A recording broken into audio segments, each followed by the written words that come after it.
جادو ایک ایسا لفظ ہے کہ جس کے بارے میں ہر ایک نے کچھ نہ کچھ سن رکھا ہوتا ہے، کچھ لوگوں نے ایکسپیرینس بھی کیا ہوتا ہے۔ تو جادو ہے کیا؟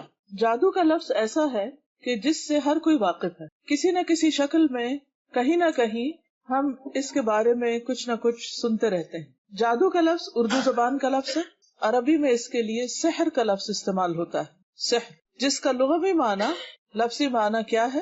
دھوکہ دینا، حیلہ کرنا، حقیقت سے پھیرنا، باطل کو حق کی صورت میں ظاہر کرنا، یا کوئی چیز کسی کے سامنے ایسی ملمہ سازی کر کے پیش کرنا کہ دیکھنے والے حیران اور ششدر ہو جائیں، یعنی کسی چیز کی اصل حقیقت کو چھپا دینا اور اس کے اوپر ایسی ملمہ سازی کرنا کہ وہ دوسرے کو کچھ سے کچھ نظر آئے۔ مختلف علماء کرام نے جادو کی مختلف تعریفیں کی ہیں، اس کو مختلف طریقے سے ڈیفائن کیا ہے، لیکن سب کی تعریف میں یا سب کی ڈیفینیشن میں ایک بات مشترک ہے، ایک کامن چیز ہے، اور وہ کیا ہے کہ جادو کے اسباب پوشیدہ ہوتے ہیں، چھپے ہوئے ہوتے ہیں، ظاہر نہیں ہوتے، نظر نہیں آتے، سامنے نہیں ہوتے، ہڈن ہوتے، ریزنز نہیں پتہ چلتی۔ جادو میں عام طور پر شیاطین، ارواح خبیثہ یا ستاروں سے مدد مانگی جاتی، دوسرے لفظوں میں غیر اللہ سے مدد مانگی جاتی، اسی لیے جادو شرک اور کفر کے درجے میں پہنچ جاتا ہے۔ جادو ایک نفسیاتی اثر ہوتا ہے، ایک سائیکولوجیکل انفلوئنس ہوتا ہے، اثر ہوتا ہے جو نفس سے گزر کر جسم کو بھی اسی طرح متاثر کر سکتا ہے جس طرح جسمانی اثرات جسم سے گزر کر نفس کو متاثر کرتے ہیں۔ مثلاً یہ پین ایک جسم رکھتا ہے، مادی چیز ہے، اگر اس مادی چیز کو جسم پر لگایا جائے تو کیا ہوتا ہے؟ جسم کو جو درد ہوتی ہے، یہ صرف درد جسم تک نہیں ہوتی، اگر یہ درد شدید ہو تو آپ ایک ٹرامے سے گزرتے ہیں، آپ کی روح بھی اس سے متاثر ہوتی ہے، آپ کا نفس اس سے متاثر ہوتا ہے۔ اسی طرح بعض چیزیں جسم پر نہیں، روح پر اثر انداز ہوتی ہیں، نفس پر اثر انداز ہوتی ہیں، انسانی جان پر اثر انداز ہوتی ہیں، جو پھر جسم کو بھی متاثر کر دیتی ہیں۔ اس لیے جادو سے صرف نفسیاتی بیماریاں نہیں بلکہ جسمانی بیماریاں بھی ہونے لگتی ہیں۔ مثلا خوف ایک نفسیاتی چیز ہے، لیکن خوف کا اثر جسم پر ہوتا ہے، رونقیں کھڑے ہو جاتے ہیں، دل دھڑکنے لگتا ہے، رنگ پیلا پڑ جاتا ہے، ہاتھ پاؤں بازو کو ٹھنڈے ہونے لگتے ہیں جب آپ کسی سے ڈرتے ہیں، کسی کے روب میں آتے ہیں۔ اسی طرح خوشی کے اثرات بھی ہوتے ہیں، جب ہم خوش ہوتے ہیں یا کوئی اچھی چیز دیکھتے ہیں تو اس سے بھی اوور ویلمڈ ہوتے ہیں، اس کے اثرات بھی ہمارے جسم پر ہوتے ہیں۔ تو جادو جب انسان پر ہوتا ہے تو اس کے جسم اور اس کے حواس اور اس کی روح اور اس کے نفس، یعنی اس کی پوری شخصیت پر کسی نہ کسی طرح کے اثرات ہوتے ہیں، کبھی تھوڑے ہوتے ہیں، کبھی زیادہ ہوتے ہیں، لیکن بِإِذْنِ اللہ اثرات ہوتے ہیں۔ اگر اللہ تعالیٰ نہ چاہے تو کوئی چیز کسی کو نقصان نہیں دے سکتی، نہ اس کا کوئی اثر ہوتا ہے۔ مثلا جب کوئی جسمانی بیماری بھی لگتی ہے تو اس کے وائرسز ہر طرح موجود ہوتے ہیں، مثلا فلو پھیلتا ہے یا طاعون پھیلتا ہے یا کوئی اور متعدی مرض پھیلتی ہے، تو یہ تھوڑی ہوتا کہ ہر ایک کو لگ جائے۔ کس کو لگتی ہے؟ جس کو اللہ چاہتا ہے، اللہ کے اذن سے، اللہ کے حکم سے، ورنہ بعض لوگ مریضوں کے بیچ میں ہوتے ہیں اور انہیں کچھ بھی نہیں ہوتا۔ اسی طرح آپ دیکھیے کہ جیسے میگنیٹ ہوتا ہے، مقناطیس، اگر آپ اس کو سونے پر رکھیں اس سے کوئی فرق نہیں پڑے گا، اگر آپ اس کو چاندی پہ رکھیں کوئی فرق نہیں پڑے گا، لیکن اگر آپ اس کو لوہے پہ رکھیں تو لوہا مقناطیس کی طرف کھینچنے لگے گا۔ اسی طرح کچھ لوگوں پر جادو کے کلمات یا ان عملیات کا اثر ہوتا ہے اور کچھ پر نہیں ہوتا۔ اس کے کئی اسباب بیان کیے گئے ہیں کہ کب اثر ہوتا ہے کب نہیں ہوتا، لیکن اصل چیز یاد رکھیے کہ اللہ کا اذن ہوتا ہے۔ اگر اللہ تمہاری مدد کرے، اللہ حفاظت فرمائے، کوئی چیز نقصان نہیں دے سکتی، اور اگر اللہ تعالیٰ اپنے کسی خاص مصلحت کے تحت، اپنی مشیت کے تحت کسی کے لیے اذن دے تو پھر کوئی اس کو روک نہیں سکتا۔ تو اس لیے آج جو کچھ میں آپ کو بتاؤں گی کہ جادو میں کیا ہوتا ہے، کس کس قسم کے اثرات ہوتے ہیں، انسان کیا محسوس کرتا ہے، تو آپ نے وہم کا شکار نہیں ہونا کہ یہاں سے آپ اٹھے تو ہر ایک سوچے کہ ہاں یہ تو مجھے بھی ہوتا ہے اور میرے خیال ہے مجھ پر بھی کوئی جادو ہو چکا ہے۔ نہیں، ضروری نہیں کہ آپ کو جو کچھ ہوتا ہے وہ کسی جادو کی وجہ سے ہو، وہ کسی اور وجہ سے بھی ہو سکتا ہے، لیکن جادو کی کچھ علامات ہوتی ہیں، اور اگر وہ علامات کسی کے اندر نظر آئیں تو اس کا علاج کرنا چاہیے، کیونکہ یہ بھی ایک مرض ہے دیگر امراض کی طرح۔ جیسے جسمانی امراض ہوتے ہیں ایسے روحانی امراض ہوتے ہیں، اور کچھ جسمانی اور روحانی دونوں ملے جلے ہوتے ہیں۔ اس لیے اس کے بارے میں جاننا اس لیے ضروری ہے کہ انسان ہوشیار رہے، حفاظتی تدابیر اختیار کرتا رہے، اللہ کی پناہ میں اپنے آپ کو دے، اللہ تعالیٰ سے اپنا تعلق مضبوط کرے اور اللہ کے راستے پر جمع رہے۔ تو انسان جب کسی شر سے آگاہ ہوتا ہے تو اس آگاہی کا مطلب اس شر کی طرف جانا نہیں ہے. وہ اس لیے نہیں ہم سیکھ رہے کہ نعوذ باللہ ہم بھی کسی ایسے کام میں مبتلا ہو جائیں، بلکہ اس لیے تاکہ ہم ایسی حرکات سے دور رہیں اور باز رہیں. جادو برحق ہے. برحق کا مطلب یہ نہیں کہ درست ہے، برحق یہ اس معنی میں نہیں. مطلب یہ ہے کہ جادو کا اثر ہوتا ہے اگر اللہ چاہے، لیکن یہ عقیدہ رکھنا درست نہیں کہ جادو میں کسی کو نقصان پہنچانے کی طاقت موجود ہے، کہ کوئی جادو کے بل پر کسی کو کوئی نقصان دے سکتا ہے. کبھی بھی اس وہم میں نہ پڑے کہ کوئی جادو کر دے گا تو مجھے کچھ ہو جائے گا. ہرگز نہیں، کچھ نہیں ہوگا جب تک اللہ نہ چاہے، کیونکہ اصل طاقت اور اصل اختیار اللہ کے ہاتھ میں ہے، کسی انسان کے ہاتھ میں نہیں، اور خاص طور پر جادوگروں کے ہاتھ میں تو کچھ بھی نہیں. قرآن مجید میں آتا ہے وَلَا يُفْلِحُ السَّاحِرُ حَيْثُ أَتَى، اور جادوگر کامیاب نہیں ہوتا جہاں سے چاہے آئے.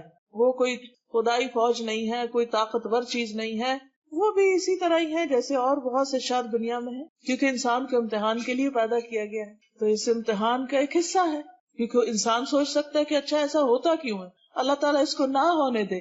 تو ایسا ہی ہے جیسے زہر موجود ہے، دیگر خطرناک چیزیں موجود ہیں جو انسان کے لیے نقصان دہ ہوتی، بیکٹیریاز ہیں، جراثیم ہیں، لیکن انہی میں خیر بھی ہوتی ہے اور بعض اوقات وہی چیزیں ہمارے لیے شر بھی ہوتی. ہر چیز کے اندر کوئی نہ کوئی مثبت پہلو بھی ہوتا ہے اور اس کا منفی پہلو بھی ہوتا ہے.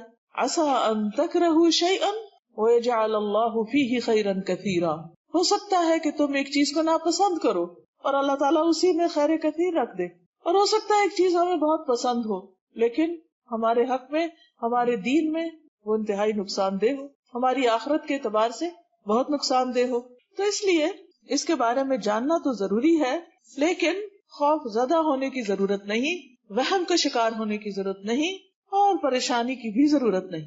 تو سب سے پہلی بات تو یہ ہے کہ نبی صلی اللہ علیہ وسلم جو اللہ کے محبوب تھے، اللہ کے پیغمبر تھے، سب سے زیادہ ذکر کرنے والے، سب سے زیادہ شکر کرنے والے، سب سے زیادہ نماز پڑھنے والے، سب سے زیادہ صدقہ خیرات کرنے والے، سب سے زیادہ اللہ کے قریبی بندے اور اس کے رسول، لیکن ان پر بھی کچھ اثرات ہو گئے تھے اللہ کے اذن سے. تو ضروری نہیں ہوتا کہ جو شخص اللہ سے دور ہو اس پر ہی اثرات ہوں، ہاں اس پر زیادہ چانسز ہیں، لیکن بعض اوقات ایک انسان اللہ کا مقرب بندہ ہو سکتا ہے لیکن اس پر بھی کچھ اثرات ہو سکتے ہیں اللہ کے اذن سے، لیکن ضروری نہیں کہ ہر ایک پر ہو. ہمیں کہیں معلوم نہیں پڑتا کہ حضرت ابوبکر پر کوئی ایسے اثرات ہوئے یا حضرت عمر پر ہوئے، نہیں، لیکن نبی صلی اللہ علیہ وسلم کے ذریعے اللہ تعالیٰ نے امت کو بہت کچھ سکھایا اور وہ بہت سی ایسی تکلیفوں سے گزرے جس سے باقی لوگ نہیں گزرے. پیغمبر سب سے زیادہ اللہ کے قریب ہوتے ہیں اور ان پر سب سے زیادہ آزمائشیں آتی، ان کے امتحان بہت سخت ہوتے ہیں کیونکہ ان کے لیے اجر بھی بہت بلند ہوتا ہے. اس طرح جو لوگ ان کے قریب تر ہوتے ہیں ان پر بھی زیادہ امتحان آتے ہیں. ایسے موقع پر انسان کو صبر کرنا چاہیے اور اللہ کی رضا پر راضی رہنا چاہیے، اللہ کے فیصلوں پر راضی رہنا چاہیے. تو حضرت عائشہ رضی اللہ تعالیٰ عنہا سے روایت ہے کہ نبی صلی اللہ علیہ وسلم پر جادو کیا گیا تھا. اس کا اثر یہ ہوتا تھا کہ آپ خیال فرماتے کہ آپ فلاں کام کر چکے ہیں حالانکہ آپ نے وہ کام نہیں کیا ہوتا، یعنی آپ نے کام نہیں کیا لیکن آپ کے ذہن میں آتا تھا کہ شاید میں نے کر لیا ہے وہ کام. شیطان سوچ میں خلل ڈالتا، تو یہ ایک علامت ہوتی کہ بعض اوقات سوچ کے اندر ایک تبدیلی آنے لگتی. اسی طرح حضرت عائشہ رضی اللہ تعالیٰ عنہا پر بھی جادو ہوا تھا. جی ہاں، یہ مسند احمد کی حدیث ہے، 24,126 اس کا نمبر ہے، اگر آپ دوبارہ کہیں دیکھنا چاہیں. عمرہ کہتی ہیں جو ان کی شاگرد خاص ہیں کہ ایک مرتبہ عائشہ رضی اللہ تعالیٰ عنہا بیمار ہو گئی اور ان کی بیماری کا دورانیہ بہت لمبا ہو گیا. عام طور پر ہوتا نا انسان بخار ہو، نزلہ ہو، گلا خراب ہو، ہفتہ لگ جاتا ہے، 10 دن لگ جاتے ہیں، ٹھیک ہو جاتا ہے. لیکن بعض اوقات آپ نے دیکھا ہوگا کہ کوئی بیماری آتی ہے اور وہ نارمل روٹین سے زیادہ ٹائم لے جاتی، انسان بہت مشکل سے ریکور ہوتا ہے اور بعض اوقات ہوتا ہی نہیں، بہت تاخیر ہو جاتی. تو ان کی بیماری کا دورانیہ بہت لمبا ہو گیا. اسی دوران مدینہ منورہ میں ایک طبیب آیا. حضرت عائشہ رضی اللہ عنہا کے بھتیجے اس کے پاس گئے اور عائشہ رضی اللہ عنہا کی بیماری کے متعلق پوچھا. اس نے کہا کہ تم جس عورت کی یہ کیفیت بتا رہے ہو، یعنی یہ نہیں بتایا گیا تھا کہ حضرت عائشہ ہی ہیں، بس یہ بتایا کہ کسی خاتون کو اس طرح بیماری، کہا کہ جس عورت کی کیفیت تم یہ بتا رہے ہو اس عورت پر تو جادو کیا گیا ہے. اور پھر یہ تحقیق کرنے پہ پتا چلا کہ باندی نے، آپ کی لونڈی نے جادو کیا تھا.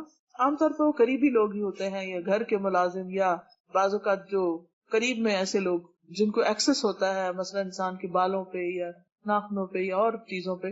تو اس سے جب تحقیق کی گئی تو اس نے اقرار کر لیا، اس نے کہا ہاں میں نے کیا تھا، میں چاہتی تھی کہ آپ فوت ہو جائیں تو میں آزاد ہو جاؤں، کیونکہ عائشہ رضی اللہ عنہا نے اس باندی سے کہہ رکھا تھا کہ میرے مرنے کے بعد تم آزاد ہو جاؤ گی۔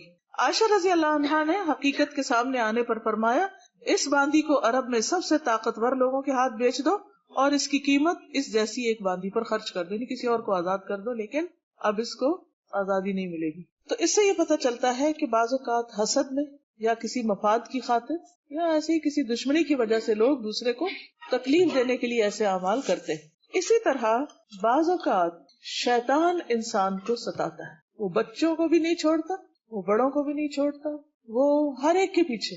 اور بعض اوقات جب انسان اللہ کے راستے پہ آنے لگتا ہے تو ایک نہیں کئی شیطان پیچھے لگ جاتے ہیں، شیطانوں کے لشکر پیچھے لگ جاتے ہیں اور مختلف طرح سے ستاتے ہیں۔ سنن ابن ماجہ کی ایک حدیث ہے، عثمان بن ابی العاص کہتے ہیں، عثمان بن ابی العاص نے نبی صلی اللہ علیہ وسلم سے کہا، اے اللہ کے رسول صلی اللہ علیہ وسلم، مجھے نماز میں ایسی صورتحال پیش آتی کہ مجھے یاد نہیں رہتا کہ میں نماز میں کیا پڑھ رہا ہوں، میں بہت کنسنٹریشن کی کوشش کرتا ہوں لیکن خلل ہوتا رہتا ہے۔ اب ویسے ہر ایک کے ساتھ ہوتا ہے، لیکن جب یہ علامت شدید ہو جائے کہ کچھ بھی سمجھ نہ آئے، بالکل انسان بکھلایا رہے، یعنی ایک وہ ہوتی ہے نا جو ایک نارمل کیفیت ہوتی ہے، آپ کنسنٹریٹ کرتے ہیں آدھی رکعت میں کرتے ہیں اور ایک دم شیطان اچک کے لے جاتا ہے، پھر پلٹ آتے ہیں، پھر لیکن ایک یہ ہے کہ جیسے کہ بکھلا جاتا ہے انسان اور کچھ سمجھ نہیں آتی، تو ان کی کیفیت زیادہ تھی۔ آپ نے فرمایا یہ شیطان کا اثر، میرے قریب آؤ۔ میں آپ کے قریب ہوا اور پنجوں کے بل بیٹھ گیا، یعنی آپ نے میرے سینے پر ہاتھ مارا اور میرے منہ پہ تھتکارا، یعنی کچھ پڑھ کے یعنی جھاڑا ان کو، اور فرمایا اے اللہ کے دشمن نکل جا۔ آپ نے 3 بار ایسا کیا، پھر فرمایا اپنے کام پہ چلے جاؤ۔ عثمان فرماتے ہیں میری عمر گواہ ہے، یعنی اب تک جب تک میں زندہ ہوں، یعنی تھرو آؤٹ مائی لائف، کہنے کا ایک انداز ہے کہ اس کے بعد شیطان نے مجھے پریشان نہیں کیا، وہ نکل گیا۔ تو یہ اس طرح کے بھی بعض اوقات اثرات ہوتے ہیں، تو اس میں بس سمپل سا علاج ہے اور یہ علاج بہت آزمودہ ہے۔ بعض اوقات آپ دیکھیں گے کہ چھوٹے بچے بے وجہ رونا شروع کر دیتے ہیں اور روئے چلے جاتے ہیں، آپ ان کو دنیا کی ہر وہ چیز دیتے ہیں جس سے وہ بہل جاتے ہیں، لیکن وہ نہیں بہلتے۔ اسی لیے حکم دیا گیا نا کہ مغرب کے بعد جب سورج ڈوب جائے تو بچوں کو باہر نہیں نکلنے دو۔ کیوں؟ خود ہمارا دین ہمیں بتاتا ہے کہ اس وقت شیاطین زمین پر پھیل جاتے ہیں، تو بچوں کو نہیں نکلنے دو، کیونکہ بچے چھوٹے ہوتے ہیں، کمزور ہوتے ہیں، اور جنات اور شیاطین کمزوروں پر زیادہ اثر کرتے ہیں، ان کے پیچھے ہو جاتے ہیں۔ اب کیا کرنا چاہیے؟ کرنا یہ چاہیے کہ آپ ماں کی حیثیت میں اپنے دل کو پہلے مضبوط کریں، آیت الکرسی پڑھ کے، اس کے بعد آپ وہی صورتیں جن کو معوذتین کہا جاتا ہے وہ پڑھ کے آپ تھتکاریں، یعنی پھونک مار دیں اور منہ سے بول کے کہیں چلے جاؤ یہاں سے، جو بھی چلے جاؤ یہاں سے، پوری قوت، خود نہیں ڈرنا کہ آپ بھی ہوش ہوئے پڑے ہیں۔ اور انشاءاللہ آپ اس میں فائدہ دیکھیں گے۔ کسی بابے کے پاس جانے کی نہیں ضرورت، آپ اس کی اماں ہیں، آپ نے یہ دم کرنا ہے، کہیں اور نہیں جانا۔ بہرحال یہ یاد رہے کہ جادو جو ہے یہ کفر ہے۔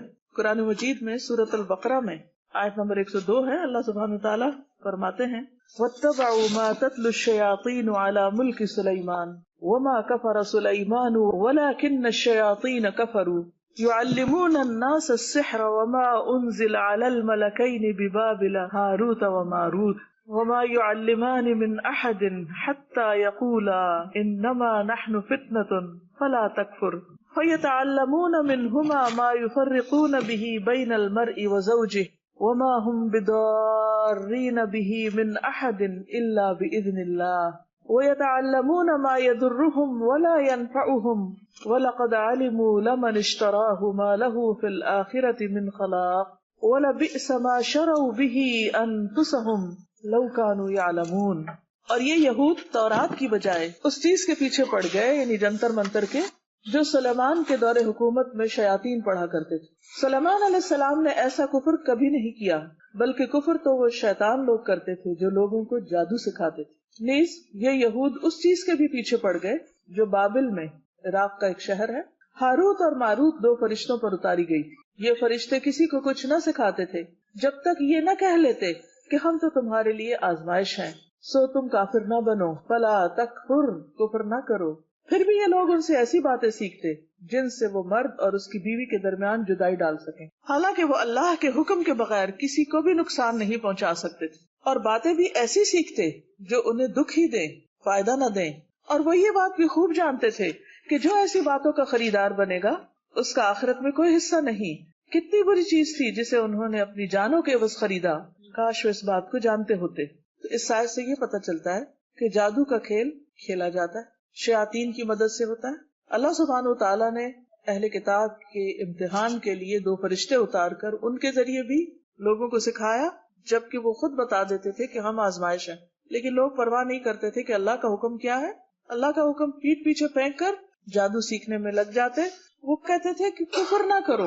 اس سے یہ پتہ چلتا ہے کہ جادو کا سیکھنا سکھانا شیطانی اور کفریہ کام ہے۔ جو ایسا کرتا ہے وہ کفر کا ارتکاب کر لیتا ہے۔ پھر یہ کہ جادو کا پہلا ہدف کیا ہوتا ہے؟ شوہر بیوی کے درمیان جدائی ڈالنا۔ لیکن یاد رکھیے کہ جب تک اللہ نہ چاہے ایسے کوئی کر نہیں سکتا۔ اور آیت کے آخر سے یہ بھی پتہ چلتا ہے کہ جادو کا سیکھنا اور سکھانا سراسر نقصان کا باعث ہے، نفع کا باعث نہیں۔ انسان اس کے بدلے میں اپنی جان کو بیچ ڈالتا ہے، یعنی ہمیشہ کے لیے جہنم کا خریدار بن جاتا ہے، اپنی آخرت برباد کر کے دوسروں کی دنیا خراب کرتا ہے۔ تو کتنا مہنگا سودا ہے جو وہ کر رہا ہوتا ہے۔ یہود کے ہاں جادو مشہور تھا، نبی صلی اللہ علیہ وسلم پر بھی انہوں نے ہی کیا تھا۔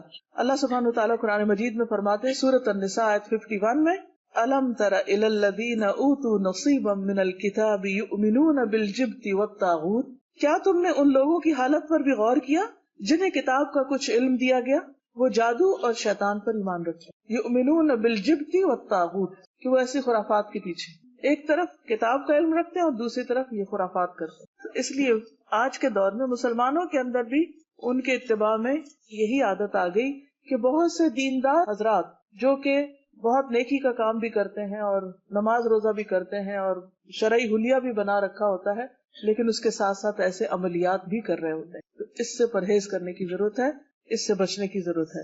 کیوں؟ اس لیے کہ نبی صلی اللہ علیہ وسلم نے فرمایا جادو کرنے اور کروانے والے کا آپ سے کوئی تعلق نہیں، آپ نے اپنی امت سے اس کو خارج قرار دیا۔ فرمایا لیس منا من سحر او سحر له، سلسلۃ الاحادیث سے صحیح ہے۔ رسول اللہ صلی اللہ علیہ وسلم نے فرمایا جادو کرنے اور کروانے والا، کرنے یعنی خود جو عامل ہے، اور کروانے والا جس کے لیے عمل ہو رہا ہے، یعنی جو شخص گیا ہے کسی جادوگر کے پاس اس کا ہم سے کوئی تعلق نہیں، وہ ہم میں سے نہیں، لیس منا، یعنی امت مسلمہ کے شعار میں سے یہ بات نہیں، انتہائی نقصان دہ چیز ہے، یہ مسلمان کی پہچان نہیں۔ صحیح بخاری میں آتا ہے نبی صلی اللہ علیہ وسلم نے فرمایا اجتنبوا الموبقات، ہلاک کرنے والی چیزوں سے بچو، اور وہ کیا ہے؟ الشرک باللہ والسحر، وہ ہے اللہ کے ساتھ کسی کو شریک قرار دینا اور جادو کرنا۔ یہ 7 ان گناہوں میں سے ہیں جو انسان کو ہلاک کرنے والے، برباد کرنے والے ہیں۔ ایک اور حدیث سے پتہ چلتا ہے کہ جادو پر ایمان لانے والا جنت میں داخل نہ ہوگا۔ رسول اللہ صلی اللہ علیہ وسلم نے فرمایا عادی شرابی، یعنی جو عادتاً شراب پیتا ہے، جادو پر ایمان رکھنے والا اور قطع رحمی کرنے والا جنت میں داخل نہ ہوگا، یعنی اس کو دیگر کبیرہ گناہوں کے ساتھ ملایا گیا۔ اور اس کی سزا کیا بتائی؟ نجالہ بن عبدہ کہتے ہیں حضرت عمر نے ہمیں لکھا کہ اقتلوا کل ساحر فقتلنا فی یوم 3 سواحر۔ سنن نبی داؤد کی روایت ہے کہ ہر جادوگر کو قتل کر دو، حضرت عمر کی یہ رائے ہے۔ تو وہ کہتے ہیں کہ ہم نے 3 جادوگروں کو قتل کیا، یعنی ایسے عاملوں کا۔ تو آپ دیکھیے کہ یہ کرتے کیا ہیں یہ عامل، عامل کی پہچان کیسے کی جائے؟ جادو کی سب سے بڑی علامت گرہ لگانا ہوتا۔ کسی دھاگے میں، تار میں جب کوئی گرہ لگا کے کچھ پڑے تو سمجھو یہ جادو کر رہا ہے، چاہے وہ گھر کے اندر ہو یا گلی میں بیٹھا ہو یا کسی کاروبار میں لگا ہوا ہو، چاہے کوئی کتنا بھی بڑا حافظ، عالم، معلم، مولوی صاحب، پیر صاحب کوئی بھی ہو، لیکن اگر وہ دھاگے میں گرہ لگا کے کچھ پڑھ رہے ہیں تو یہ جادو کا عمل کر رہے ہیں۔ یہ سب سے پہلی پہچان۔ کوئی شخص اگر آپ کا علاج اس طرح کرنا چاہے تو فوراً وہاں سے اٹھ جائیے اور وہ دھاگا کاٹ دیجیے۔ کوئی لا کے بھی آپ کو دے، قطعاً اس دھاگے کو استعمال نہیں کیجیے، کیونکہ یہی جادو کرنا ہے اور یہی کفریہ کام ہے۔ پھر اسی طرح بعض اوقات کچھ پڑھ کے پھونکتے ہیں، کچھ الفاظ ہوتے ہیں جن کو بولتے ہیں اور کئی دفعہ وہ سمجھ نہیں آتے، وہ عربی کے نہیں ہوتے، کوئی ایسے شیاطین کو پکار رہے ہوتے ہیں، جنوں کے نام وغیرہ ہوتے ہیں۔ بعض اوقات لکھتے ہیں، بعض اوقات پڑھ کر ہوا میں پھونکتے ہیں، بعض اوقات کسی کھانے میں کوئی چیز ملا دیتے، کسی کھانے پہ پڑھ دیتے اور اس مطلوبہ شخص جس پر جادو مقصود ہوتا ہے اس کو کھلا دیتے ہیں۔ تو اس سے کیا ہوتا ہے؟ اس شخص کے جسم، دل اور عقل پر وہ چیزیں اثر انداز ہونے لگتی ہیں اگر اللہ کا اذن ہو جائے۔ ہوتے الفاظ ہی ہیں لیکن وہ الفاظ اثر کرتے ہیں۔ اچھا، الفاظ کیسے اثر کرتے ہیں؟ مثلاً اگر آپ کو کوئی گالی دے تو اثر ہوتا ہے، کوئی تعریف کرے تو اثر ہوتا ہے، کوئی محبت سے بات کرے تو اثر ہوتا ہے، اور کوئی غصے سے بات کرے، چیخ کے بات کرے تو بھی اثر ہوتا ہے نا. تو بس یہ بھی تو الفاظ ہی ہوتے ہیں نا. بعض شعر جادو اثر رکھتے ہیں. نبی صلی اللہ علیہ وسلم فرمایا کہ ان من البیان لسحر، بعض بیان بعض شعر جادو اثر رکھتے ہیں. لیکن عام طور پر جادو دو طرح کا ہوتا ہے. عام جادو جو تعویذوں کے ذریعے، یعنی کچھ لکھ کر وہ کاغذ میں بند کر کے کسی چیز میں اور پیک کر کے دے دیتے ہیں کہ گلے میں لٹکا لو، یا جا کے دبا دو کسی چیز کے نیچے، یا رکھ دو، اور اس میں کوئی لکیریں وغیرہ ڈالی ہوتی ہیں، اوٹ پٹانگ نام، یا الٹا کچھ قرآن لکھا ہوتا ہے، یا یہ جنتر منتر کچھ پڑھتے ہیں، کیونکہ اور اقوام بھی کرتی ہیں. دنیا کی تقریباً ہر قوم کے اندر اس قسم کی خرافات موجود ہیں. یہ عام جادو. لیکن جس کو کالا جادو کہا جاتا ہے، اور جو مجھے ٹاپک دیا گیا کالا جادو کے نام سے، وہ کیا ہوتا ہے؟ کیونکہ مجھے بھی تجسس ہوا کہ why not only magic, black magic, تو فرق کیا ہے؟ تو کالا جادو وہ ہوتا ہے جس میں نجاست سے قرآنی آیات لکھی جاتی ہیں، حیض کے خون سے، پیشاب سے، اور اس قسم کی گندی چیزوں سے، یا ان آیات کو الٹا لکھا جاتا ہے اور دیگر حرام کام کیے جاتے ہیں. شیاطین کو خوش کرنے کے لیے بعض اوقات قرآن پاک کو پاؤں کے نیچے روندا جاتا ہے اور بہت ہی غلط قسم کی حرکات کی جاتی ہے. اس لیے یہ سخت قسم کا جادو ہوتا ہے، اور اس کا کرنے والا یقیناً کافر ہوتا ہے، کیونکہ وہ شیطانوں سے مدد لیتا ہے.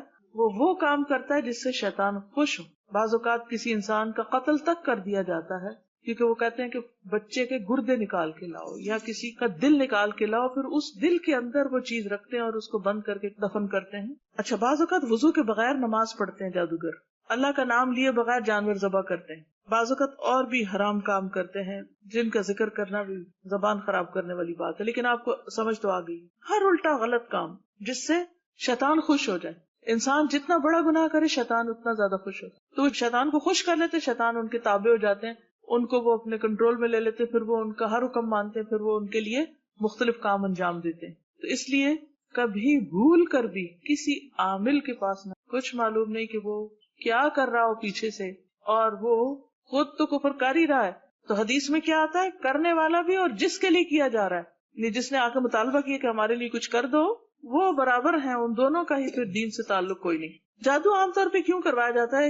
ایک جادو ہوتا ہے سحر تفریق، جدائی ڈالنے کے لیے. سب سے پہلے تو میاں بیوی میں، دوستوں میں، ماں بیٹے میں، بہن بھائیوں میں، رشتہ داروں میں، خاندانوں میں، دو کاروباری پارٹنرز میں. بعض اوقات دیکھا نا کہ پارٹنرشپ سے کاروبار بہت آگے جا رہا ہے، تو ان کے درمیان لڑائیاں ڈلوانے کے لیے. اسی طرح سحر محبت، کسی کے دل میں اپنی محبت ڈالنے کے لیے، جیسے کسی عورت کے لیے، مرد کے لیے، کسی بھی شخص. پھر سحر تخیل، جو وہم ڈال دیا جاتا ہے. کئی لوگ آپ نے دیکھا ہوگا ہاتھ دھوئے ہی چلے جاتے ہیں، ان کو لگتا ہی نہیں کبھی وہ پاک ہوئے ہیں، وہ وضو ہی کرے چلے جاتے ہیں. نہاتے ہیں تو گھنٹوں نہاتے رہتے ہیں، واش روم سے نہیں باہر نکلتے. تو باتھ روم جو ہے یا ٹوائلٹ جو انتہائی گندی جگہ، اس میں انسان کو بس ضرورت کا ہی ٹائم لگانا چاہیے، فوراً باہر آنا چاہیے. عموماً شیاطین ایسی ہی جگہوں پر ہوتے ہیں، تو اس میں انسان کو نہیں ہونا چاہیے، یعنی کہ وہاں سے بچنا چاہیے، گندی جگہوں سے، جسمانی گندگی سے بھی بچنا چاہیے، کیونکہ وہ شیاطین کو گندگی پسند ہے. تو وہ پھر عموماً ایک وہم سا انسان کو ہو جاتا ہے، انسان شکی ہو جاتا ہے، ہر ایک پہ شک، ہر ایک کے اندر سے فالٹ ڈھونڈنا. پھر سحر جنون ہوتا ہے، انسان پاگلوں جیسی حرکتیں کرنے لگتا ہے، دماغ مفلوج ہو کے رہ جاتا ہے، کوئی عقل کی بات نہیں کرتا انسان. اسی طرح سحر خمول، سستی میں مبتلا کرنے والا، ہر وقت ایک لتھارجی، کاہلی، نماز کو دل نہیں کرتا، قرآن پڑھنا ایک مصیبت لگتا ہے، اور کوئی بھی نیکی کا کام بہت ہی مشکل. بعض اوقات لوگ کہتے ہیں نا کہ ہم سے تو لفظ نہیں منہ سے نکلتا، پڑھا ہی نہیں جاتا، کیا کریں. کبھی کہا نا ان کو بھائی اگر ایسی کیفیت ہے تو اللہ کی پناہ میں آؤ، کہتے کیا کریں، منہ سے نہیں نکلتا، دل ہی نہیں چاہتا. پھر سحر حواتف، چیخو پکار میں مبتلا کرنے والا، کہ جس پہ وہ ہوتا ہے وہ چیختا ہے، چلاتا ہے، چھوٹی چھوٹی بات پہ حد سے زیادہ غصے میں آ جاتا ہے، توڑ پھوڑ اور ایک مجنون کی سی کیفیت ہو جاتی. بعض اوقات سحر امراض، جیسے مرگی کی کیفیت یا مختلف اور بیماریاں کی شکل میں. پھر سحر استحاضہ کی بیماری، جیسے حدیث میں بھی آتا نا کہ یہ تو شیطان کی ایک دھوکہ ہے، تاکہ انسان کبھی یہ سوچے میں پاک ہی نہیں ہوں تو میری کیا نماز میں خشوع خضوع ہی نہیں. تو نماز میں خشوع خضوع تو انسان کی کامیابی کی علامت ہے، اور اگر اس میں خلل آتا ہے تو یہ شیطان کا وار ہوتا ہے. تو دشمنی یا حسد ہوتا ہے بعض اوقات کہ کسی کے ساتھ بنتی نہیں، اور بعض اوقات رشتوں میں خلل ڈالنے کے لیے. اب یہ ہوتا ہے کہ جب ایسے کوئی اثرات انسان پر ہوتے ہیں تو اس کی جو ایک نارمل عادت ہوتی ہے کہ بہت ہمبل ہے، بااخلاق ہے اور محبت کرنے والا ہے، مثلا شوہر ہے یا باپ ہے، تو وہ الٹی الٹی حرکتیں کرنے لگتا ہے، بچوں پہ غصہ کرنے لگتا ہے، اریٹیٹڈ، چڑچڑاپن، اور عبادات سے دلچسپی نہیں. بعضوں کا جسم کے کسی خاص حصے میں درد شروع ہو جاتا ہے بلا وجہ. سارے ٹیسٹ کرائے جاتے ہیں, میڈیکلی کوئی ریزن نظر نہیں آتی, سمجھ ہی نہیں آتی. بعضوں کا ڈراؤنے خواب آنے لگتے ہیں اور انسان کو ایسی بھیانک چیزیں نظر آتی ہیں کہ وہ سو نہیں پاتا. بعض اوقات خون کے چھینٹے نظر آتے ہیں. کبھی طے شدہ کپڑوں کو کاٹا جاتا ہے, اس میں کٹ کے نشان ہوتے ہیں. جیسے مثلاً قمیض طے کر کے رکھی تو جو ہارٹ کی جگہ ہے اس کے اوپر جیسے کسی نے یوں لگتا ہے جیسے کسی نے چھری مار کے یا کوئی کینچی کی نوک مار کے اس جگہ کو کاٹا ہے. بعض اوقات خاوند یا بیوی ایک دوسرے کو بہت بدنما نظر آتے ہیں کہ نفرت آتی ہے, ان کی شکل اچھی نہیں لگتی, حالانکہ وہی شخص دوسروں کو اچھا لگ رہا ہوتا ہے, مگر بیوی یا شوہر کو وہ آپس میں ایک دوسرے کو ان کو بالکل ان کا دل اٹھ جاتا ہے. حتیٰ کہ جو ان کا جسمانی تعلق ہوتا ہے اس میں سخت مشکل پیش آتی. بعض اوقات اولاد کی بندش کے لیے کیا جاتا ہے, بعض اوقات جسمانی تعلق کی بندش کے لیے. تو یہ ساری چیزیں علامات ہوتی ہیں جو نظر آنے لگتی ہیں. لیکن بعض اوقات بیماریاں بھی ہوتی ہیں, ویسے اثرات نہیں بھی ہو سکتے, لیکن اگر پہلے انسان نارمل ہو اور یک یہ تبدیلیاں آ جائیں تو پھر انسان ایسی چیزوں کا علاج کرے. لیکن اگر ایک شخص شروع سے بچپن سے بد مزاج ہے, بد اخلاق ہے, اکڑ ہے, وہ اس کے مزاج کا حصہ ہے. لیکن ایک شخص عادتاً نہیں, مزاج میں نہیں, کیونکہ اچانک ہی کچھ ہو گیا, اس کو نظریں پھیر لی اس نے اور وہ کچھ سے کچھ ہو گئی اس کی عادتیں, تو پھر الرٹ ہونے کی ضرورت ہے کہ مسئلہ کیا ہے.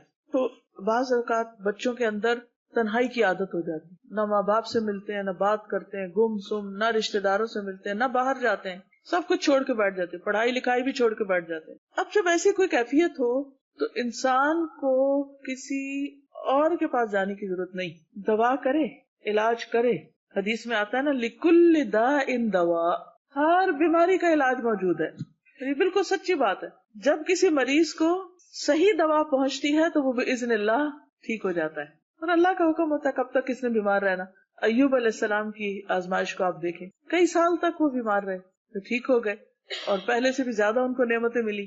تو مایوس کبھی نہیں ہونا چاہیے. اللہ کا حکم ہوگا تو ایک کن کہنے کی دیر ہے, انسان شفا یاب ہو جائے گا اور دوائیں بھی اثر کریں گی. اس میں جو انسان کا بہت بڑا امتحان ہوتا ہے وہ اس کے عقیدے کا امتحان ہوتا ہے. اب اللہ پر کتنا توکل ہے, اللہ سے انسان کتنا جڑتا ہے, اللہ سے کیا مانگتا ہے, اور غیروں کی طرف کتنا جاتا ہے. یہ شدید قسم کی وہ زلزلوا زلزالا شدیدہ ہو جاتا ہے بعض اوقات, کیونکہ انسان خود نہ بھی جانا چاہے کسی غلط راستے پر تو دوسرے آ کے کہتے ہیں کہ دیکھو تم مر جاؤ گے, تم چلو فلاں کے پاس, وہ فلاں گیا تھا, اور عجیب و غریب قصے کہانیاں سناتے ہیں. اس کے پاس علاج کرایا تو وہ ٹھیک ہو گیا, اور اس کے پاس گیا تو وہاں سے شفا ہو گئی. ٹھیک ہے, بعض اوقات انسان کو خود نہیں پتا ہوتا تو کسی سے مشورہ کیا جا سکتا ہے, لیکن یاد رکھیے کہ اگر کوئی ایسا عامل ہے کہ جو گرہ لگا رہا ہو, پھونکے مار رہا ہو, یا بعض لوگ تالے کو لاک کر دیتے ہیں پڑھ کے, بعض اور خرافات کرتے ہیں, تو اس قسم کی چیزیں جو ہیں اس سے بچنے کی ضرورت. پھر اسی طرح یہ ہے کہ نجاست اس کا ایک بڑا سبب ہوتی ہے کہ انسان استنجا ٹھیک نہیں کرتا, یا انڈر آرمز اور انڈر لیگز بال نہیں صاف کرتا, اور وہ گندگی کا مجموعہ بن جاتے ہیں. بعض لوگوں کے پسینے میں بڑی بو ہوتی ہے, منہ سے بو آتی ہے, اور اس کا کوئی علاج نہیں کرتے. بعض لوگ نہاتے نہیں ہیں اور ان کے جسم سے ایک عجیب سی سڑاند آتی ہے. تو یہ بھی سبب بنتے ہیں جادو یا کسی بھی ایسی تکلیف کے آنے کا. اس لیے سب سے پہلے تو اللہ پہ پکا توکل اور یقین رکھیں, اس کے بعد اپنی اصلاح کریں, اور وہ کیا ہے کہ اپنے سے ہر نجاست اور گندگی کو دور کریں, چھوٹی ہے یا بڑی. کیونکہ سستی, کاہلی, لاپرواہی, اپنے کپڑوں کو صحیح طرح صاف نہ کرنا, جسم کو صاف نہ کرنا, دانتوں کو صاف نہ کرنا, تو یہ ساری چیزیں پھر دعوت دیتی ہیں بہت سی خرابیوں کو. تو کرنا پھر کیا ہے؟ سب سے پہلے تو اللہ کو پکارنا ہے, پھر طہارت کا انتظام کرنا ہے, عبادات کی پابندی کرنا ہے. مثلا جو شخص صبح کی نماز پڑھتا ہے وہ اللہ کی حفاظت میں آ جاتا ہے. صبح شام کے اذکار کی پابندی کرنا ہے. یہ ایاک نستعین ایک کتاب ہے, اس کے اندر ساری دعاؤں کو اسی وجہ سے جمع کر لیا گیا تھا. کثرت سے اللہ کا ذکر کرنا, استغفار کرنا کہ ما اصابکم من مصیبت فبما کسبت ایدیکم ویعفو عن کثیر, جو مصیبت تم کو آئی تمہارے اپنے ہاتھوں کی کمائی کا نتیجہ ہے, اور اللہ تعالیٰ تو بہت سے قصوروں کو معاف بھی کر دیتا ہے. پھر یہ ہے کہ عبادات میں دوام ہونا چاہیے. ایک اور چیز جس کے ذریعے شیاطین آتے ہیں وہ تصاویر وغیرہ ہیں, اور رحمت کے فرشتے وہاں سے چلے جاتے ہیں اور شیطان آتے ہیں, تو گھروں میں جو تصویریں لٹکائی جاتی ہیں ان کو اٹھانا لازم ہے. اسی طرح گھر کے اندر کتا نہیں رکھنا چاہیے. باہر ہو تو حفاظت کے لیے وہ اور بات ہے, لیکن گھر کے اندر نہ ہو کتا. اور ویسے بھی کتا رکھنے سے ایک کی رات برابر اس کے اجر ضائع ہوتے رہتے ہیں. کرنا کیا نہیں, عامل کے پاس نہیں جانا, کیونکہ جادو کا علاج جادو سے نہیں کروانا, یہ جادو کا توڑ جادو سے نہیں. اچھا وہ کون ہوتے ہیں جو جادو سے توڑ کرتے ہیں؟ جو معالج مریض سے اس کی ماں کا نام پوچھے وہ نہیں ٹھیک، اس سے نہیں علاج کرانا. یا مریض کا استعمال شدہ کپڑا منگوائے، ٹھیک نہیں. کوئی جانور مانگے اتنا گوشت لاؤ یا بکرا دو اور اس کا خون ملے، یا اس سے کوئی عمل کرے اور اسے غیر آباد جگہ پہ پھینکوائے کہ چھت پہ ڈالو بوٹیاں، کہ جنات وغیرہ کو کھلواتے ہیں. ایسا منتر پڑھے جو سمجھ نہیں آتا، اس سے بھی بچنا. پتہ چلے کیا پڑھ رہے ہیں، قرآن کی آیات پڑھ رہے ہیں ٹھیک ہے، لیکن اگر کوئی اور زبان سے بول رہے ہیں جو ہمیں سمجھ نہیں آ رہی کیا کہہ رہے ہیں تو یہ اٹھ جائے وہاں سے. مریض کو ایسا تعویذ دے جس میں مربع کی شکل کے ڈبے بنے ہونی، چکور وہ نہیں ہوتے مربع اسکوائر، اور ان ڈبوں میں چند حروف یا نمبر زارہ لکھے ہوں. یا تعویذ لٹکانے کے لیے دے، لٹکانے والی چیز نہ لے.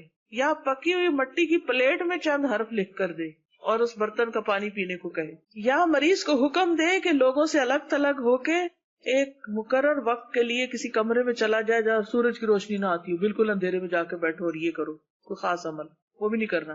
پھر اسی طرح کبھی وہ مریض کو کہے کہ اتنے دن پانی کو نہیں ہاتھ لگانا، کیونکہ طہارت ہوتی ہے نا پانی سے، گندا رہے مریض تاکہ اور اثر ہو. یا مریض کو کچھ چیزیں دفن کرنے کے لیے دے کہ جا کے یہ چیز زمین کے اندر جا کے دبا دو، دفن کر دو، لکھی ہوئی ہے کچھ. مریض کو مختلف چیزوں کی دھونی دے، وہ ہوتا نا کچھ جلا کے اور پھر وہ اس کے ارد گرد کوئی دھواں چھوڑتے ہیں اور اس طرح کے کام کرتے ہیں. نبی صلی اللہ علیہ وسلم نے ایسا کوئی کام نہیں کیا تھا. کریں کیا؟ دو چیزیں ہیں، شرعی دم اور طب نبوی. اور اگر جسمانی تکلیف ہے تو اس کا دوائی وغیرہ علاج. سب سے پہلے جادو کا جو اثر ہے اسے جادو نکال کے زائل کیا جائے. جیسے نبی صلی اللہ علیہ وسلم نے کیا کیا تھا، حکم دیا تھا نا کہ اس کنویں میں جہاں وہ دبایا گیا تھا آپ کے بالوں کے اندر جو بھی کچھ یعنی اس پہ جو بھی گرا لگا کے، تو وہ ایک بے رضوان کنواں تھا، اس کے پتھر کے نیچے رکھا گیا تھا، تو اس کو آپ نے نکلوایا تھا. تو جب پتہ چل جائے، کیونکہ اللہ تعالیٰ سے دعا کرنی چاہیے کہ اللہ میرے سامنے لیا کس نے کیا، مجھے دکھا دے، مجھے بتا دے، اللہ تعالیٰ بتائے گا آپ، اور پھر آپ اس کو نکالیں. تو کسی بھی خاص ذریعے سے جب پتہ چلے تو اس کو نکالا جائے. عبداللہ بن باز کہتے ہیں حتی الامکان جادو کی جگہ کا پتہ چلانے کی کوشش کی جائے، خواہ زمین میں ہو یا پہاڑ یا کسی اور جگہ. جب اس کا علم ہو جائے تو اسے نکال کر تلف کر دیا جائے. اس طرح جادو باطل ہو جائے گا، ختم ہو جائے گا. اگر یہ پتہ نہ ہو کہ چیز کہاں ہے تو اللہ تعالیٰ سے گریہ وزاری کر کے دعا کی جائے کہ اللہ تعالیٰ اس کو نکال دے. قرآن پاک کے ذریعے علاج. قرآن مجید میں آتا ہے وَنُنَزِّلُ مِنَ الْقُرْآنِ مَا هُوَ شِفَاءٌ وَرَحْمَةٌ لِّلْمُؤْمِنِينَ، اور ہم قرآن کے ذریعے سے وہ چیز نازل کرتے ہیں جو مومنوں کے لیے شفا اور رحمت ہے. اس لیے قرآن مجید کی آیات پڑھ کر مریض کا علاج کیا جا سکتا ہے. ایک حدیث میں آتا ہے رسول اللہ صلی اللہ علیہ وسلم ایک مرتبہ گھر تشریف لائے تو دیکھا کہ عائشہ ایک عورت کو دم کر رہی. آپ نے فرمایا کتاب اللہ کے ساتھ اس کا علاج کرو. یہ صحیح ابن حبان کی روایت ہے. تو قرآن مجید کی کثرت سے تلاوت خود بھی کرنی چاہیے. اگر بیمار بہت ہی لاچار ہو تو کوئی اور پڑھ کر اس کو سنا سکتا ہے، خاص طور پر سورۃ الفاتحہ. خارجہ بن سل تمیمی اپنے چچا سے نقل کرتے ہیں کہ ایک مرتبہ وہ رسول اللہ صلی اللہ علیہ وسلم کی خدمت میں حاضر ہوئے.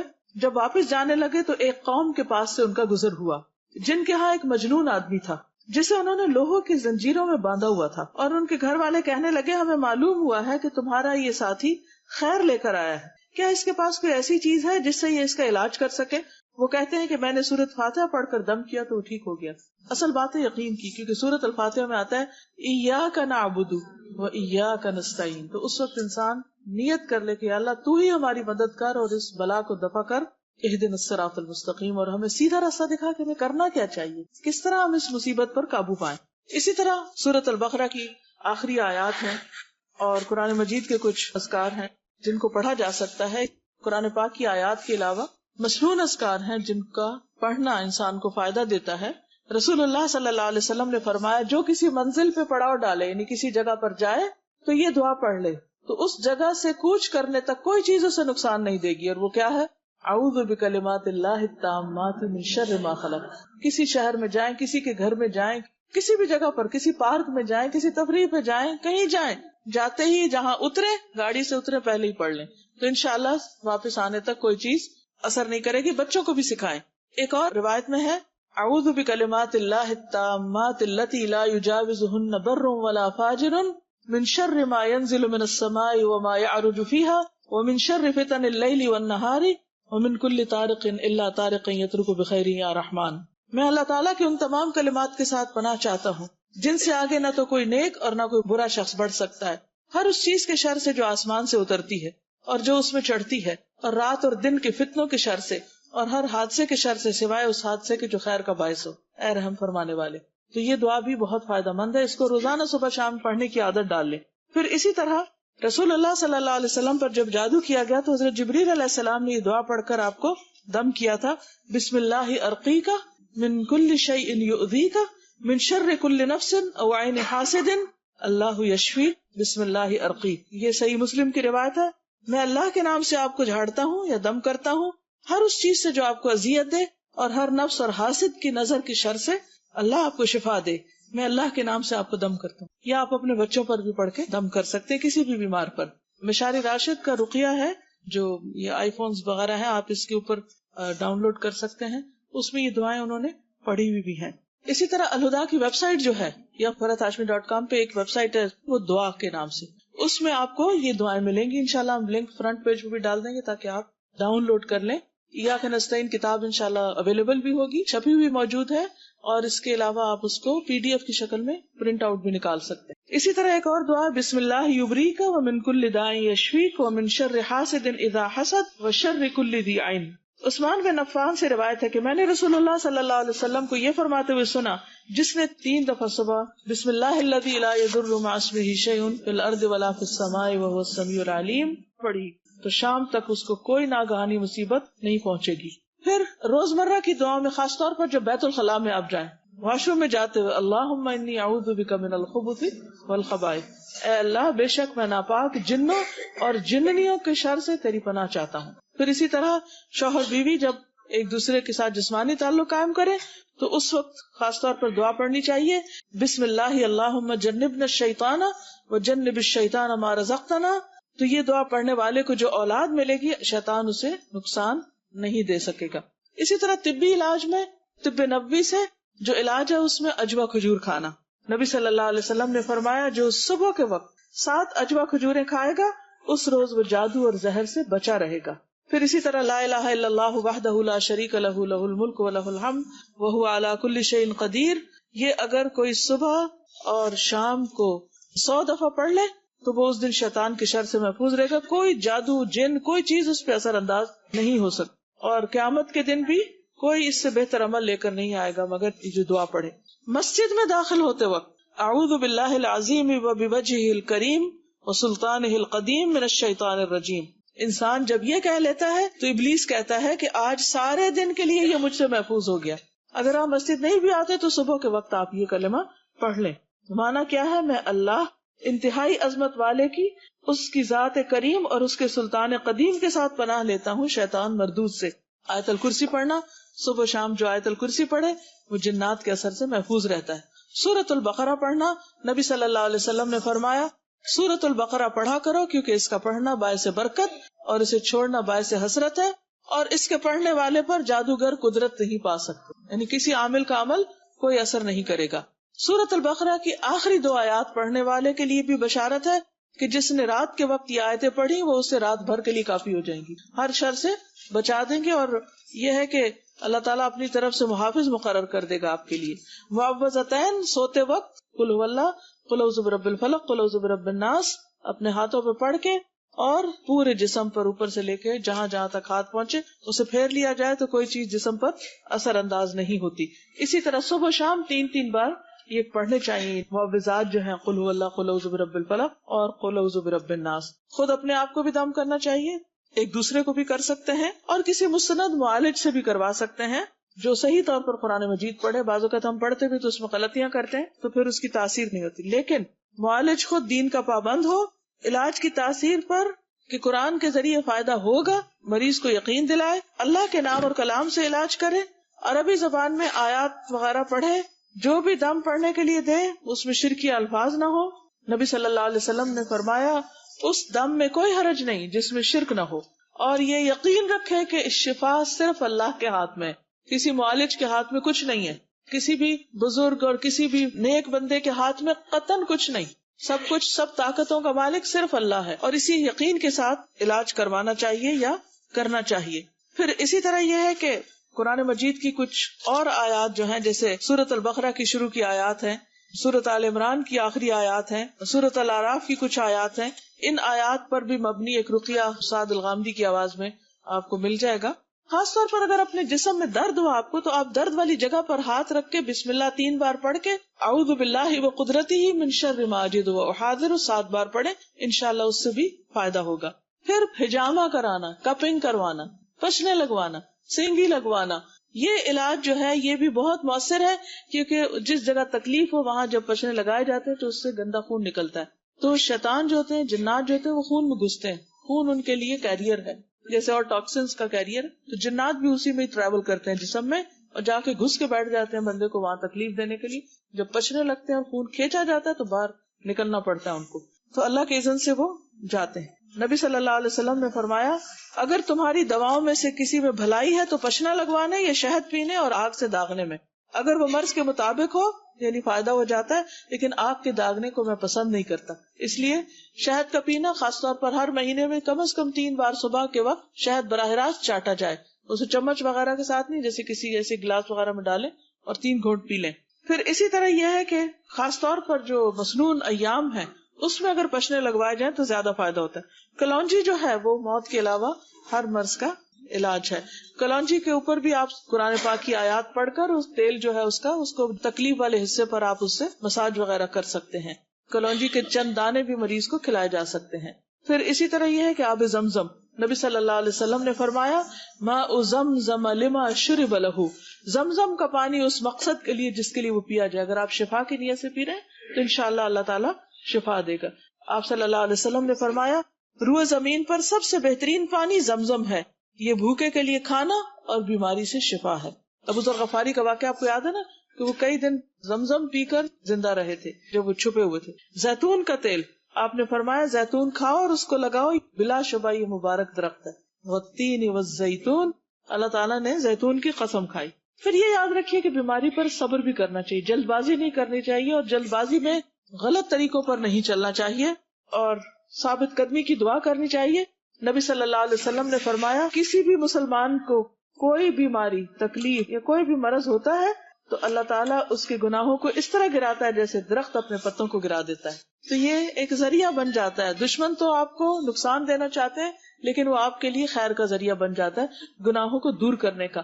سارے آج کی بات میں ایک یہ یاد رکھ لیں تو بہت فائدہ ہوگا، کیونکہ ہم تکلیف میں گھبرا بہت جلدی جاتے ہیں. بعض اوقات انسان اپنی عبادت اور نیکیوں کی وجہ سے ان درجات تک نہیں پہنچ سکتا جن پر تکلیف آنے پر صبر کی وجہ سے پہنچ جاتا ہے. تو کبھی بھی تکلیف کو برا بلا نہ کہے، ان کو بولے نہیں، یعنی کہ وہ آئے عافیت اچھی، لیکن اگر اللہ کے اذن سے کوئی آ جائے اور انسان صبر کر لے تو اس کی وجہ سے ایک دم وہ بلند درجوں پہ پہنچ جاتا ہے. اور قیامت کے دن جن کو تکلیفیں پہنچیں گے اور انہوں نے صبر کیا ہوگا ان کو جو اجر ملے گا بے حساب، انما یوفی الصابرون اجرہم بغیر حساب. تو ان کا اجر دیکھ کر دوسرے لوگ کہیں کہ کاش دنیا میں ہماری سکن کینچے سے کاٹی جاتی، ہم صبر کرتے اور اسی قسم کا اجر پاتے. ایک کالی عورت تھی جس کو مرگی کا دورہ پڑتا تھا، تو اس نے کہا میرے لیے آپ دعا کریں کہ میں ٹھیک ہو جاؤں. تو آپ نے فرمایا اگر تم صبر کرو، یعنی میں کروں گا تو ٹھیک ہو جائے، لیکن صبر کرو تو تمہارے لیے اس کے بدلے جنت ہے. تو اس نے کہا کہ میں صبر کروں گی، بس آپ یہ دعا میرے لیے ضرور کر دیں کہ اللہ تعالیٰ میرا سطر ڈھانپے رکھے، یعنی کہ میرا سطر نہ کھلا کرے. تو آپ نے اس کے لیے دعا کی. اس حدیث سے بھی پتہ چلتا ہے کہ اگر کوئی دکھی ہے، تکلیف میں، تو کسی سے اگر دعا کرنے کے لیے کہتا ہے تو کوئی بدعت نہیں ہے. پھر اسی طرح بیری کے پتوں سے علاج، بیری کے 7 پتے لے کر 2 پتھروں کے درمیان پھوٹ لیں، پانی میں ملا دیں اور اس پر آیت الکرسی اور قل هو اللہ وغیرہ پڑھ کے 3 گھونٹ اس میں سے پی لیں اور باقی کو جسم پر بہا لیں، تو انشاءاللہ اس سے بھی اثرات دور ہوں گے. فتح الباری میں اس طریقے کو بتایا گیا. لیکن شعبدہ بازوں کے پاس اور عاملوں کے پاس جا کر غلط طریقوں سے علاج نہیں کرنا چاہیے. حرام چیزوں کے ساتھ علاج نہیں کرنا چاہیے. تو حرام چیز پی کے یا کھا کے، اور جادو کا علاج جادو سے کرانا جو ہے، یا کاہنوں کے پاس جانا، عراف کے پاس جانا، یہ پتہ لگانے کی کوشش کرنا اچھا کس نے کیا ہے، کیا ہوا، اور وہ غلط باتیں بتاتے، اپنے بہن بھائیوں کے نام بتا کے لڑائی ڈلوا دیتے. اتنا تو جادو سے نقصان نہ ہوا جتنا غیب کے علم معلوم کرنے سے نقصان ہوا اور انسان کا ایمان گیا. تو ایسی چیزوں سے رکنا چاہیے. پھر اسی طرح نبی صلی اللہ علیہ وسلم نے فرمایا میری امت کے 70,000 لوگ بلا حساب جنت میں داخل ہوں گے. یہ وہ لوگ ہیں جو نہ جھاڑ پھونک کرواتے ہیں نہ فال لیتے ہیں، بلکہ اپنے رب پر بھروسہ کرتے ہیں. ایسے کاہنوں، نجومیوں، عرافوں کے پاس نہیں جانا چاہیے، کیونکہ ان کے پاس جانے سے نبی صلی اللہ علیہ وسلم نے فرمایا جس نے کسی نجومی کے پاس جا کر اس سے کسی چیز کے بارے میں سوال کیا کہ مثلا مجھ پہ کس نے جادو کیا، اس کی 40 رات کی نمازیں قبول نہ ہوں گی۔ نبی صلی اللہ علیہ وسلم نے فرمایا جو کسی کاہن یا نجومی کے پاس جائے اور اس کی باتوں کی تصدیق کرے کہ ہاں ہاں بالکل ایسے ہی، یہ جو آپ بتا رہے ہیں صحیح کہہ رہے ہیں، تو گویا اس نے محمد صلی اللہ علیہ وسلم پر نازل ہونے والی شریعت سے کفر کیا۔ اللہ تعالی ہم سب کی حفاظت فرمائے ایسے تمام شر سے اور شرارتوں سے، لیکن یہ ہے کہ خاص طور پر ہمیں اللہ تعالی کی حفاظت میں رہنے کے لیے اللہ کی طرف رجوع کرنا چاہیے۔ آپ ان اذکار کی صبح شام خود بھی پابندی کیجیے اور دوسروں کو بھی پڑھنے کے لیے کہیے۔ اللہ تعالی ہم سب کو ہر طرح کی ناگہانی مصیبتوں، پریشانیوں اور ہر طرح کے خوف سے نجات عطا فرمائے۔ آپ سب کے لیے دعائیں اور نیک تمنائیں۔ السلام علیکم ورحمۃ اللہ وبرکاتہ۔ سقمہ